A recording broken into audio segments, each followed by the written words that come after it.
দিকে আরজিকর কাণ্ডের তদন্ত চলছে, অন্যদিকে চলছে প্রতিবাদ। যে ছবি দেখতে পাচ্ছেন, প্রতিবাদ অজয়নগর থেকে সন্তোষপুর পর্যন্ত মিছিলে হাঁটলেন বিএসএফ এর প্রাক্তন ডিআইজি সমীর মিত্র ও অবসরপ্রাপ্ত বায়ুসেনা প্রধান অরূপ রাহা।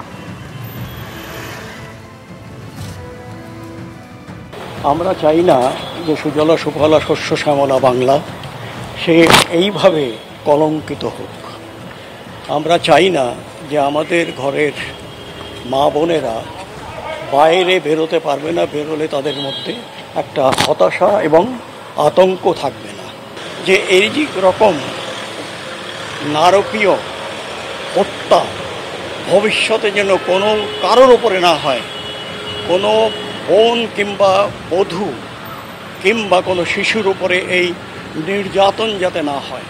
নানা রকম চেষ্টা চলেছে, আমরা দেখতে পাচ্ছি যে প্রমাণ লোপাট করবার কিংবা করা যে বিচার তাড়াতাড়ি করে দেওয়া খুবই জরুরি।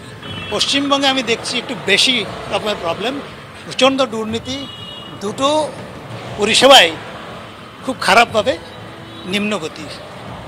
তার বিরুদ্ধে আমার মনে হয় সবাই সোচ্চার হচ্ছে, মানুষ জেগে উঠেছে যে এর বিরুদ্ধে না দাঁড়ালে এটা কোথায় যে গিয়ে আমাদের আরও ক্ষতি করবে, সেই চিন্তার জন্য, সেই দুশ্চিন্তার জন্য সবাই রাস্তায় এসছে।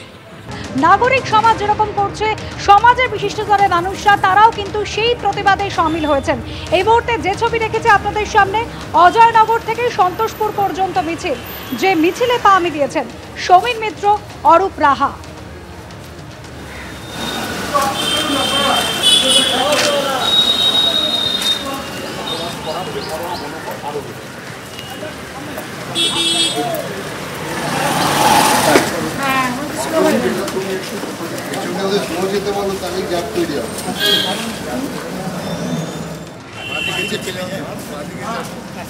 যে ছবি দেখতে পাচ্ছেন প্রেসিডেন্সি জেলের ছবি, এই জেলে রয়েছেন আরজিকর কাণ্ডে ধৃত সঞ্জয় রায়।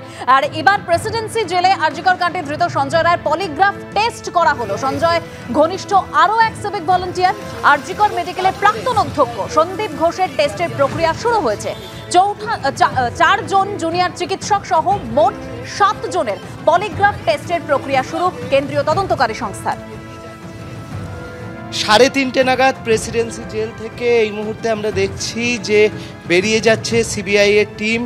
সিবিআই এর যে টিম এসেছিল সেই টিম কিন্তু এই মুহূর্তে প্রেসিডেন্সি জেল থেকে বেরিয়ে যাচ্ছে। 11:30 নাগাদ এই টিম এসেছিল এবং 11:30 নাগাদ আসার পরে আমরা যেটা দেখলাম যে তারা এসেছিল মূলত হচ্ছে এখানে ধৃত সিভিক ভলেন্টিয়ার তার পলিগ্রাফ টেস্টের জন্য, এবং সেই পলিগ্রাফ টেস্ট করার পরে যেমনটা জানা যাচ্ছে যে পলিগ্রাফ টেস্ট করার পরে এই মুহূর্তে সিবিআইয়ের যে টিম বেরোচ্ছে, প্রথমে সেন্ট্রাল ফোর্স রয়েছে এবং তারপরে সিবিআইয়ের 2টি গাড়ি আমরা দেখতে পাচ্ছি। এখানে 2 জন মহিলা অফিসার রয়েছে, 2 জন পুরুষ অফিসার রয়েছে, মোট 2টি গাড়ি এই মুহূর্তে কিন্তু বেরিয়ে যাচ্ছে। আমরা যেরকম দেখতে পাচ্ছি যে গাড়ি 2টি বেরিয়ে গেল হচ্ছে এই প্রেসিডেন্সি জেল থেকে, এবং যেমনটা জানা যাচ্ছে যে তারা পলিগ্রাফ টেস্ট দিন সম্পূর্ণ করেন এবং সম্পূর্ণ করার পরে এখান থেকে তারা বেরিয়ে যান। ক্যামেরায় প্রতীক রায়ের সঙ্গে অর্ণব মুখোপাধ্যায়, এবিপি আনন্দ, কলকাতা।